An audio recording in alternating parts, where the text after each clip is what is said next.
All right, we're back. Welcome everybody to Yanks on the Pitch, episode 6. It took us 2 years, but we're finally back by popular demand. Our fans were asking for it, so you're welcome. We had some personal stuff. We're gonna make a bunch of excuses for why it took us 2 years. I got married. I had two knee surgeries, so having a job and doing physical therapy is a lot. Kosh, you've had some personal life event stuff happen as well. Yep, as of late, actually, I also tore my ACL. I had to go through that rehab and everything. And in the midst of that too, I had a newborn baby who is now we got a healthy baby boy, 6 months old now, so starting to eat new foods, pretty exciting. But yeah, a lot of life just happening, hitting you pretty fast. Yeah, don't get to see Kosh as much anymore because he's got a baby. Yeah, Excuse for everything now. yeah. Anything leaving the house just takes planning. So But yeah, on this podcast, you now have three torn ACLs in total. That's how you know you're with the pros. You're not a real athlete unless you have a serious injury. So you're in good hands here with Eddie and Kosh. that's right. Another reason, though, that it's taken us 2 years, the US haven't been all that exciting. They've kind of sucked in these last 2 years. I was actually listening to our last podcast episode, which was episode 5, and we were going into the Copa America. We were so excited. So maybe we start off with just a recap of these last 2 years and where the US team is. So they went into the Copa America and they got grouped. They were in a group with Panama. They lost to Panama. Who else? Bolivia and Uruguay. And they couldn't get out of the group because they lost to Panama and then they lost to Uruguay. And but some silver lining, the coach got fired after that. Berhalter, a lot of us were saying that the US sucks because they don't have a coach. They have this so-called golden generation and all that's missing is a coach. And then Berhalter left, so I got a little bit excited. I was like, "Oh, we got to start up the podcast. Things are brewing." But then when Pochettino came on, it wasn't all that great from the start. Right, it wasn't what we thought it was going to be. And I don't know if it's like the grass is green on the other side type of thing, but I was all, I wasn't gonna say rooting for Berhalter to leave, but, and I guess to leave is the wrong way to put it. He got fired, right? Uh, Yeah. I don't know if I was rooting for that, but I guess it was refreshing to see. And I think at the time too, Jesse Marsh was like pretty hot for Leeds United at the time, and I actually really wanted him. I was rooting for him to be head coach coming up, and I was a little taken aback that he wasn't, I don't think, taken seriously, because I remember that was like a whole thing where he didn't like go off about it in public media or anything like that, but he there was like a comment or two, and he said that he hadn't really been approached, and I don't know if just he wasn't taken seriously or I don't know, but he ended up going to Canada, so it's cool to see him over there. Right. Yeah. He's Canada's coach now. And so after the Copa and Berhalter got fired, there were a couple tournaments that the US didn't do well in. I don't know if you have that timeline of events handy, but they played in the Nations League where they didn't even make it to the championship game. And in a tournament like that, I mean, the top teams are USA, Mexico, Canada. I think they actually lost to Panama, which is really embarrassing because that's the team they lost to in the Copa America. You would think they'd be motivated, but they lost to Panama. And then after that, they had a couple of friendlies and the Gold Cup, and those also didn't go well. I'm gonna pull up some of the games here. Oh, backing up one too, actually, after they lost to Panama 1-0 the second time around, they played Canada also in the Nations League. So that was a Jesse Marsh special, and they beat us 2-1. So that was, I remember that's actually a pretty hype game. Like you wouldn't think that playing Canada would be the, crazy game to watch, but I remember being very, very entertaining. Obviously not the result we wanted, but hey, good game's a good game. Yeah, so it was not a good start. I'm looking at it now. So then we had the Gold Cup where we lost to. I just had it up. We lost to Mexico.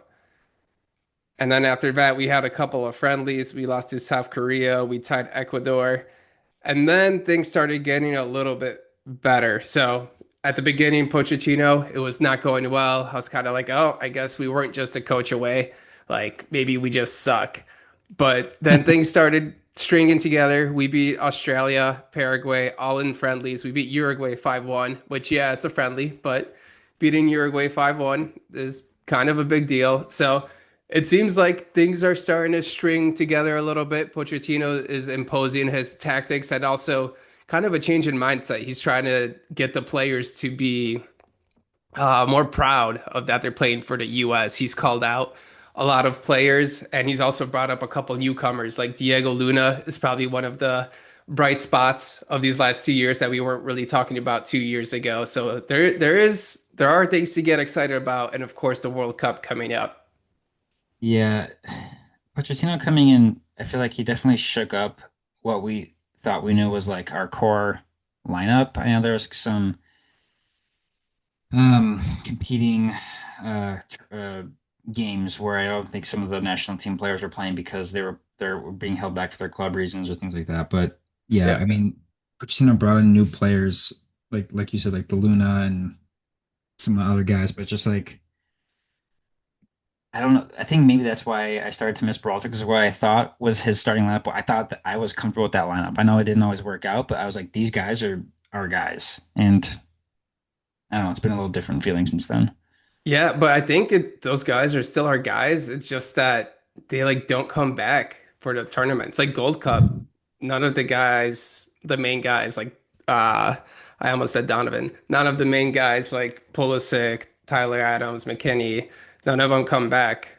But they're going to be back for so leading up to the World Cup, we're going to be playing against Germany in Chicago. That's the send-off game. But before that, we're also playing Belgium and Portugal in March. So I would assume that they're gonna come back for those games because it's time to start building chemistry again with this team. Well, yeah. If those are all send off games, or is that I guess it's a bunch of friendlies? Yeah, so we're playing Belgium Oh yeah, and those yeah Portugal at the end of March, and then Senegal in May, and then Germany in June, which is yeah. I the mean, those send-off are game. the final. I guess the next upcoming four games before the World Cup. You if you're not playing, then I don't know. Then you're probably not playing in the World Cup. Yeah, should we talk a little bit about the lineup of where we were and where we are now. I actually listened to our last podcast from 2 years ago. Literally, it was released January 8th of 2024, and we That's were crazy to think doing 2 years ago.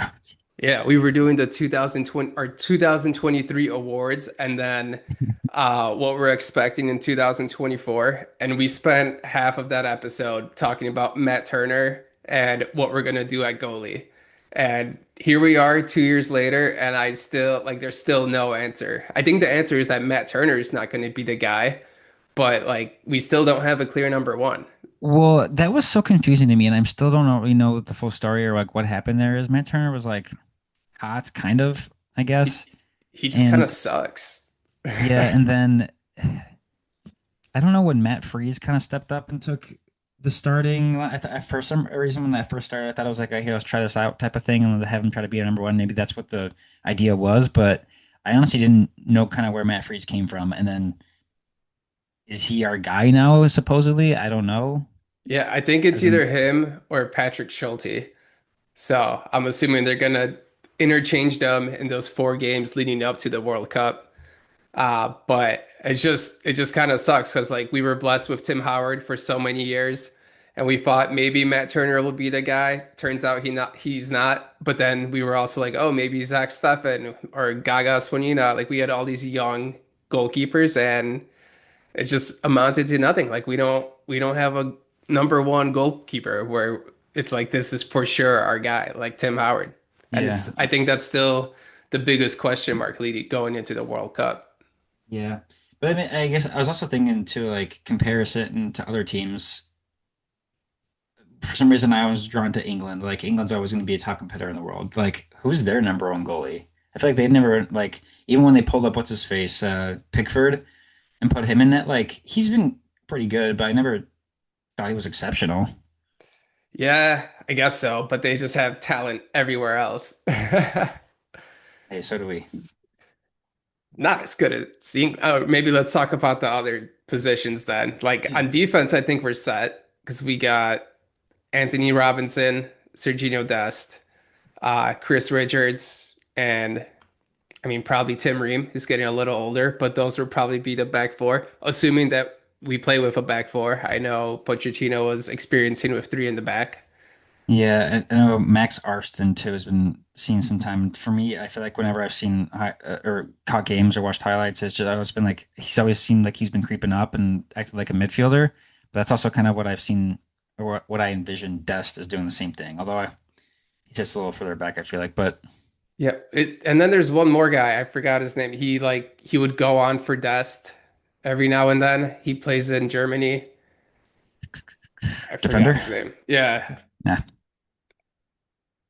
that's all right. Scally. But yeah, Scally. There you go. Um, but like compared to goalie, we're like we don't know who to play, whereas on defense, we're like we have these options. Yeah. And I feel like it's same for midfield and same for attack. Like on offense, Balogun's probably the clear number one, but like Pepe's decent. I haven't seen much of Balogun lately, and Pepe's been hot still. But I don't know if you saw. Yeah. Did you see that he got injured the other Yeah, I did week? see that. But it's his forearm, right?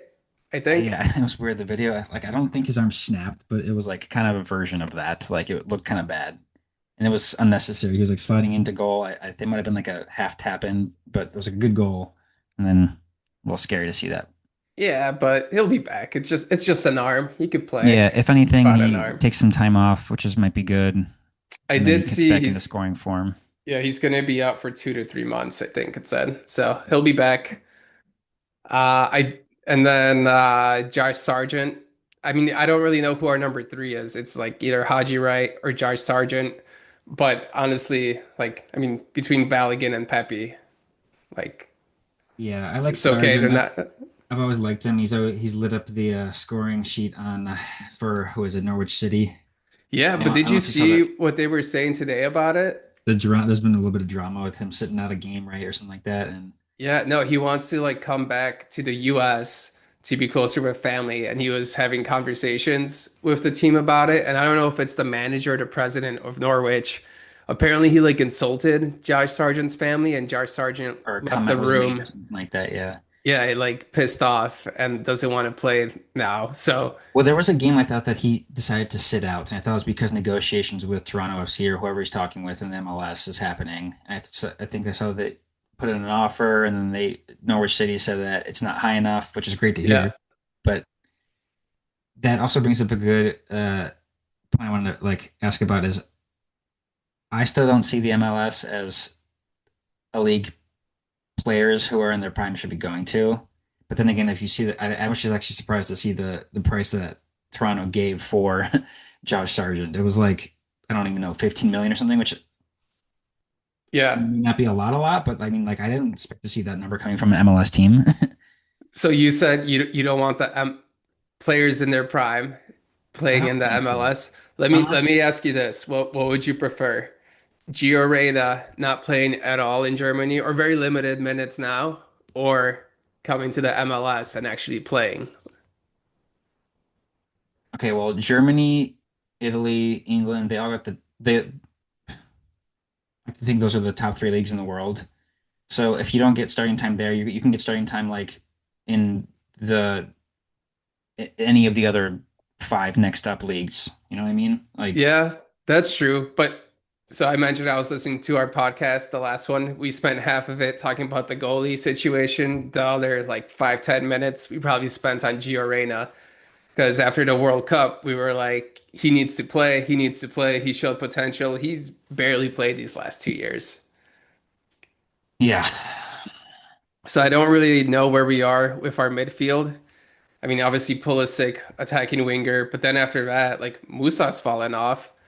Gio Reyna doesn't play. I mean, Diego Luna's on the up and up, so that's nice. But we still have Tyler Adams, Weston McKennie. But Gio Reyna, I don't know. Like there's a lot of question marks going into the World Cup. Luckily, we still have 6 months, 5 months, and those four friendlies, but a lot to figure out from a starting lineup perspective, at least in the yeah. midfield. I don't love that some of these guys, like you said, like Reyna's a great example of he comes in and has an amazing game or two, and it's just like, oh, great, he's proved himself, and who some people thought he was, but it's like. You got to be consistent with that stuff, and I don't know, doesn't make you feel like Yeah. great. Yeah, I agree. But either way, like once the World Cup comes around, I'm gonna be so excited. Oh, And yes. yeah, I did watch the World Cup draw. Did you end up watching? I don't know. We weren't gonna talk about it until the next episode, right? Yeah, we'll talk more World Cup specifics later in the next one. But yeah, I haven't watched it just yet, so I'll probably watch it Okay. before the next one. Yeah. So next episode we'll talk about the World Cup draw preview in the US's group. Uh, this is not US soccer, but did you watch the Africa Cup of Nations final? I didn't, but it was all over my social media. So Yeah, so I didn't either, but it was all over my social media, and I was waiting at the car dealership for like 3 hours yesterday. So I was like, I'm gonna see what's going on. So I went to go watch the highlights, and the highlights themselves were 28 minutes, which like usually like if you watch EPL highlights are like 10 minutes and you yeah. kind of know what happened in the game. It was 28-minute highlights. So I was like, what the hell happened? So Morocco is playing Senegal, which Morocco's eighth in the world. FIFA ranking, Senegal is 12th. US is 14th for comparison. So they're both ranked higher than the US. Like they're two good teams. Also, side note, I was just like Sadio Mane was playing Hakimi for Morocco, and I was just like, damn, if people from Africa stayed and represented their countries in Africa, there would be some sick teams in Africa. Because like Mbappe is from African descent, and I started going down a rabbit hole. It's a lot of the French people. Like Zidane was Algerian roots, Hmm.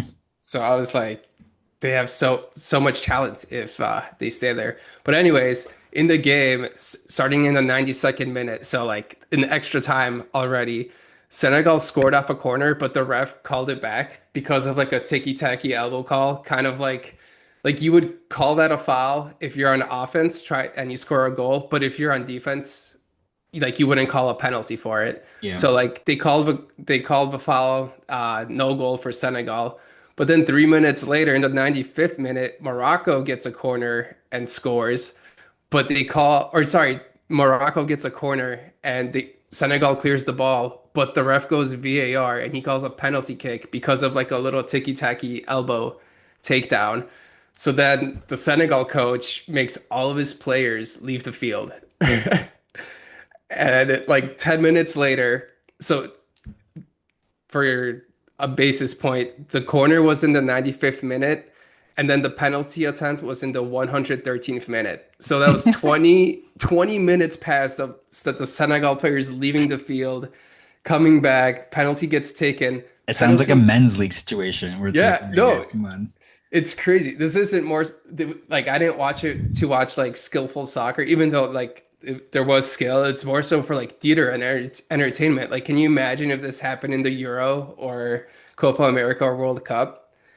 It's insane. But Morocco takes the penalty kick. They try a Panenka. He misses it, and then Senegal ends up scoring and winning.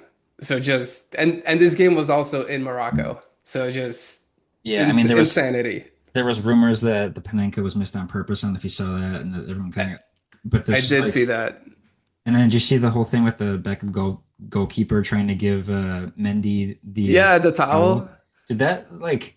How is what the ball boys doing? They were like wrestling the dude for a towel, like a player on the sideline. Like, how is that even allowed? Yeah, that's what I was saying. Like in like I don't know. I It feel was like a movie, like a comedy. Like what? Like ridiculous. like that kind of stuff doesn't happen in Europe or like It World should not be Cup. And happening anywhere. It should be happening at a Sunday league just down the street where like we got 50-year-olds playing and drinking after the game. yeah, or during. Yeah. It shouldn't even be happening there, to be honest. But yeah, that's where I'd expected. But yeah, it was crazy. But yeah, with the Panenka, what you said, the rumor of like he did it on purpose. None of the when the penalty got saved, none of the Senegal players celebrated. Yeah, So that's kind of like that's a pretty big save in the 120 whatever minute to get a penalty save in a tied game and nobody celebrates. Kind of questionable. very ridiculous situation. Yeah. All right. Anything else we want to cover? I don't know how we're doing on time here. I know we got the Uh, World Cup coming up yeah, I do next want to talk episode. give a couple players a little more time too. Brendan Aronson, playing for Leeds currently still. Um, so he was brought over a little whiles back from I forget what German team, and then didn't do so hot. But I've always loved the guy. I still I do. know you do. You got a I little I would crush always on him. call him like a little squirrel dude. That's just like little antsy guy that's just like running Yeah. around like super agile. I don't know what he is. He's not Looking super strong. He walks. He's not big. looking for his Just nut. yeah. Looking for his goal. And very lately he's been hot. He scored against United, um, scored against Newcastle twice, and the fan base has loved him. He was the guy, if you recall, that a little while back. So they had the "You'll Be My American Boy" chant. Yeah, yeah, yeah. So they had that. I don't know if they brought it back, but I'm just waiting for it because they loved him every time he's been subbed off near the end of the game, and they give him the clap and everything. So I'd love to see that coming from him. Yeah, I Um, remember when we went to the pub to watch USA versus Wales, the first game in the last World Cup. The whole bar started singing that song when he yeah. came on. Good times. That's crazy that was 4 years ago. Feels like it was literally like a year less than that. But Yeah. that's Aronson, and then Weston McKennie's been uh, hot. Yeah, he's been like regularly hot with Juventus. So there was what was the stat? He had 200 appearances for Juventus recently. This is probably like a month back now, which is he's only the second player on the current squad to reach that milestone. So it's nice to see that he's been doing it regularly, but also there's been rumors that he's going to be leaving too. I don't know how, as a Juventus manager or staffer, whoever decides that is going to be saying we want to let him go. And it just seems like I will say I think that any American player playing abroad is never going to get the respect that they deserve because they're from America, and then people are thinking that not as good, even though they'll perform just the same as their countrymen from that country. But I don't know. It's that Yeah. bias. Did you see he lost a bunch of weight this Yes. season? He looks Yeah. good. He's skinny. Yeah. He said he stopped snacking. Who knew that would make such a big difference? But it's funny that he was good back when he was had a little bit more weight on him too. But it's like, hey, appreciated Yeah. him then, appreciate him now. But he's been doing pretty well. It sounded like there was rumors he might go to the MLS too. I already said my piece about that.